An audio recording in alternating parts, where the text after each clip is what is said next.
The laboratory. Mia's father had a laboratory, but she had no idea what was in it. Her dad always closed and locked the door when he went in. She knew that he used it to do projects for work. He never told Mia what these projects were. One night, Mia approached the door to the laboratory. She stopped and thought, I wonder what crazy experiment he is doing now. Suddenly, she heard a loud noise. It sounded like an evil laugh. The noise scared her, so she walked quickly back to her room. The next night, her friend Liz came to her house. When Liz arrived, Mia told her about the night before.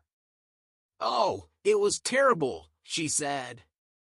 Why don't we see what is in there? Liz asked. It will be a fun adventure.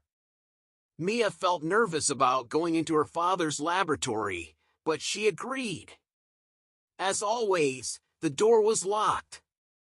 They waited until Mia's father left the laboratory to eat dinner. He didn't lock the door. Liz said, Let's go. The laboratory was dark. The girls walked down the stairs carefully. Mia smelled strange chemicals. What terrible thing was her father creating? Suddenly, they heard an evil laugh. It was even worse than the one Mia heard the night before. What if a monster was going to kill them? Mia had to do something. She shouted for help.